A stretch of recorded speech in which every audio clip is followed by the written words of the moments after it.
हाँ तो दोस्तों, इस वीडियो के अंदर हम Paragon fine and speciality chemicals के आईपीओ के बारे में बात करेंगे और जानेंगे कि इस आईपीओ के अंदर आपको कितना लिस्टिंग गेन मिल सकता है और आपको इस आईपीओ के अंदर अप्लाई करना चाहिए या नहीं। चलिए शुरू करते हैं।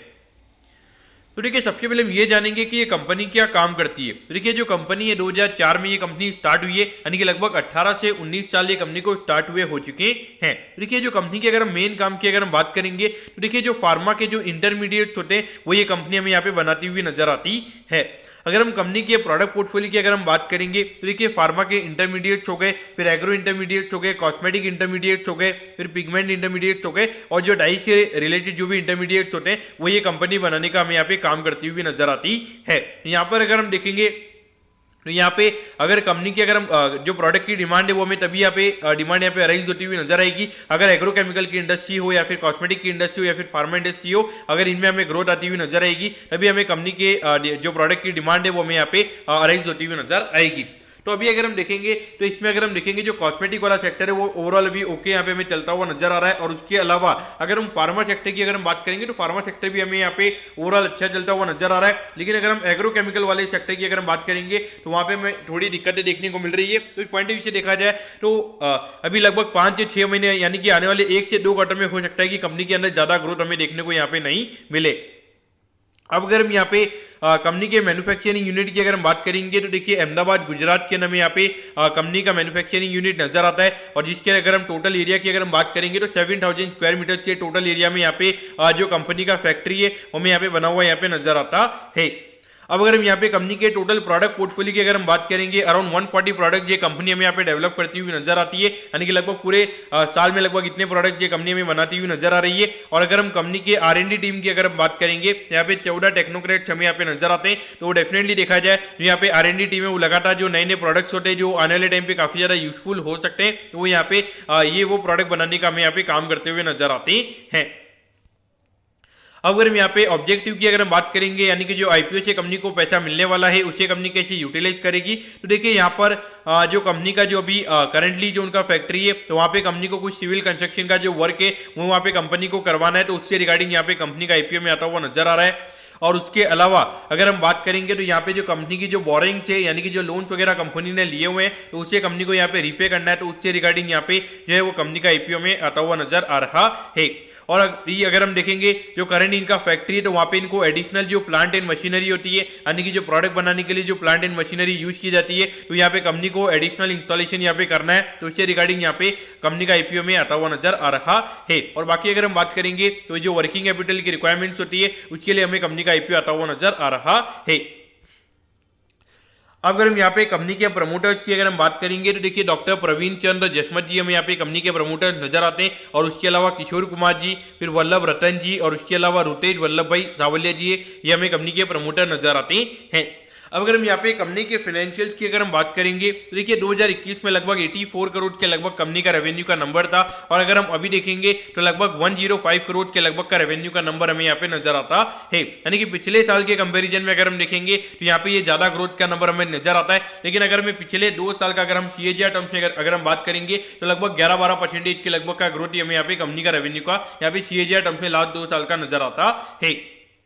अगर हम प्रॉफिटेबिलिटी की बात करेंगे तो देखिए, यहाँ पे लगभग 4 करोड़ के लगभग पिछले 2 साल का प्रॉफिट का नंबर में यहाँ पे नजर आता है। लेकिन अगर हम अभी बात करेंगे तो एकदम से अराउंड 9.89 करोड़ के लगभग का प्रॉफिट यहाँ पे कंपनी का हमें नजर आता है। तो देखिए, जिस सेक्टर में कंपनी में काम करती हुई नजर आ रही है, जिस तरीके से अगर हम देखेंगे पिछले साल अगर हम फार्मा सेक्टर की बात करें या फिर एग्रोकेमिकल इंडस्ट्री की अगर हम बात करेंगे तो ये दोनों इंडस्ट्री की अगर हम बात करेंगे तो कोई ज्यादा ग्रोथ देखने को नहीं मिली है। तो यहाँ पे जो एडिशनल कंपनी का रेवेन्यू का नंबर है, यानी कि लगभग अगर हम देखेंगे 20 करोड़ से कंपनी के रेवेन्यू के नंबर बढ़े और ऑलमोस्ट प्रॉफिटेबिलिटी हमें यहाँ पे डबल होती हुई नजर आई है। तो ये ऐसा अभी एकदम से कंपनी में क्या चेंज हो गया, ये मेरे ख्याल से देखा जाए तो थोड़े से अगर आप ये नंबर्स को अगर हम वॉच करेंगे तो थोड़ा कॉशियस वे में हमें यहाँ पे ये नंबर्स को यहाँ पे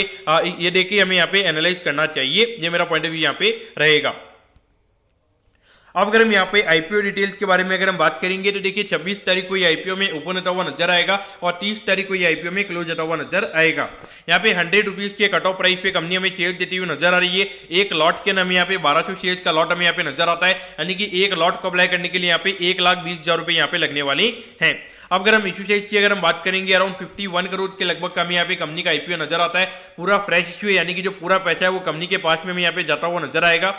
और अगर हम यहाँ पे रिटेल कोटा की अगर हम बात करेंगे अराउंड 35% के लगभग का रिटेल कोटा है, यानी कि लगभग 17 से 18 करोड़ के लगभग का रिटेल कोटा हमें यहाँ पे कंपनी का नजर आता है। अगर हम ये कंपनी के लिस्टिंग की अगर हम बात करेंगे तो देखिए एनएससी के एसएमई प्लेटफॉर्म पे ये कंपनी हमें लिस्ट होती हुई नजर आएगी।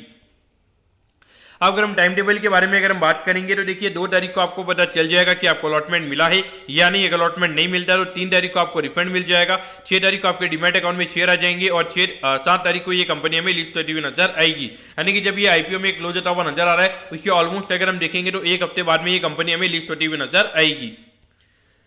अब अगर हम एट दी एंड अगर हम वैल्यूएशन के पैरामीटर्स की अगर हम बात करेंगे तो देखिए अराउंड 195 करोड़ के मार्केट कैप पे ये कंपनी का आईपीओ में आता हुआ नजर आ रहा है। तो उसके हिसाब से अगर हम देखेंगे तो वैल्यूएशन वाइज अगर हम बात करेंगे लगभग 19 से 20 के पी रेशियो पे ये कंपनी का आईपीओ में आता हुआ नजर आ रहा है। तो देखिए अगर हम यहाँ पे